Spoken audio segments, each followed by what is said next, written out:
Hello friends, welcome to this video, welcome to my studio. Today I thought I'd talk about sketchbooks, still life, drawing the things in our home and show you what I'm up to in my own sketchbook and art practice. So this week I've been putting together a presentation for a possible project that I might be working on next year, and part of that presentation involved taking photographs of lots of my sketchbook pages, and it was so funny to see them all together on a computer screen. And it made me realise that so much of my art fascination, interest, is from drawing the objects in my domestic setting, cups and jugs. Looking back through my sketchbooks, it's just a recurring theme that I come back to again and again and again. So here we are on my desk, and this is my big, giant sketchbook. It's a A2 size sketchbook, so it's really mega.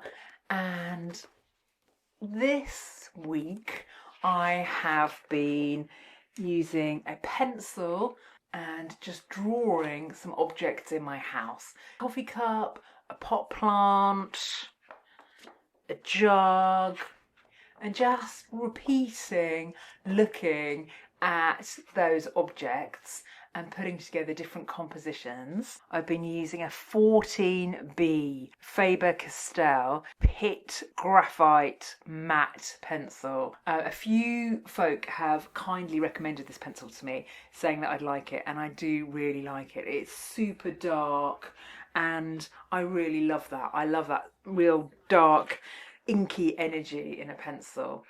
And so I've been just drawing, mostly sitting in front of the television, if I'm honest, having this on my lap and drawing in the evenings. And I'm thinking about what is going to be my next fascination, my next obsession, and I'm sort of working things out. I'm working out what I'm interested in the objects and drawing them over and over. And when I tend to be drawing something that has someone else's artwork on it, so someone else's pattern, I am very mindful not to copy it exactly. I tend to think, what do I like in the mug or in the vase, and try and make it my own so that I'm not just copying someone else's design. I want to bring myself to these drawings, as well as honour and appreciate the objects. So I've created these drawings, and what I thought I might do now in this video with you is take these drawings and use them as a springboard for something else. So what I have done is I have photocopied some bits of my drawing, and I thought I might cut them up. Now, this sketchbook is 4 times larger than the bed of my scanner photocopier, so trying to get the right bit was nearly impossible. So I've just photocopied some fairly random bits of my drawing, and I thought I might cut them up and use these to inspire something new, and I thought I'd take you with me as I do that. The paper that I've used in my photocopier is a little bit heavier than normal copier paper.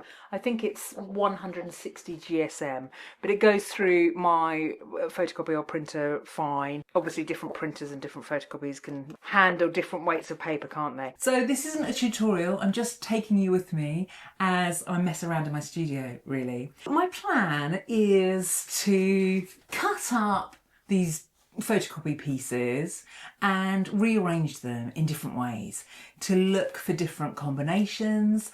I might cut whole pieces, I might cut weird pieces out, I might cut whole objects, or I might cut a whole cup.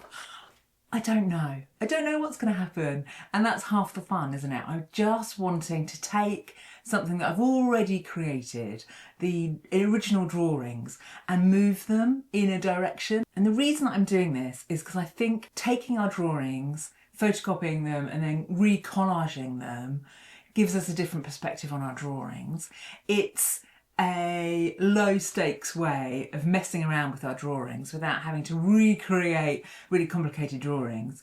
And I'm just on the hunt for an interesting relationship, an interesting shape combination. It's a different way to take my drawings and explore them with no pressure at all, really.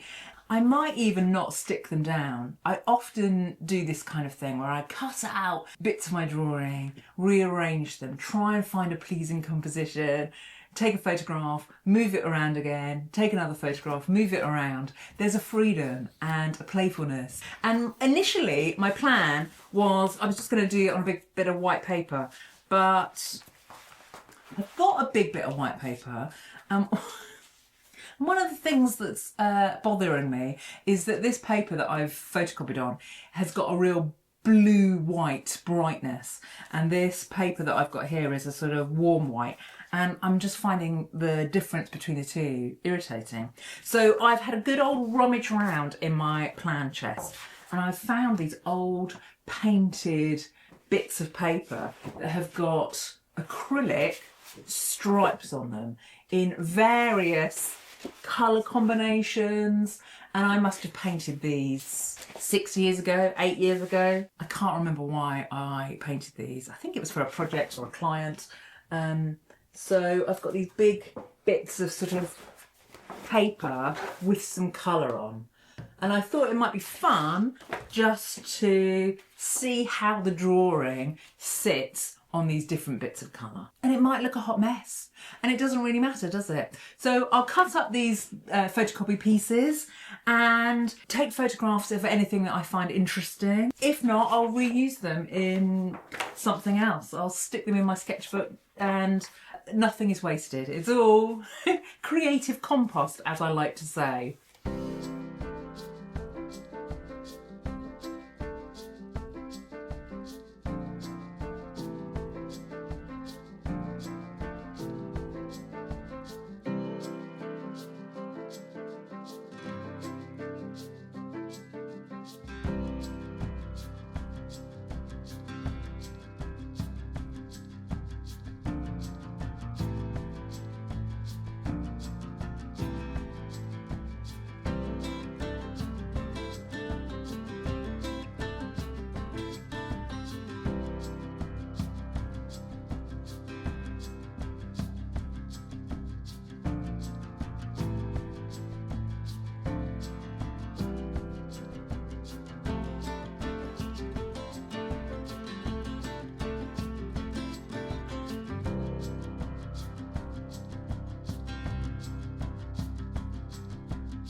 So this is what I'm up to. I'm cutting out random shapes, moving them in different directions.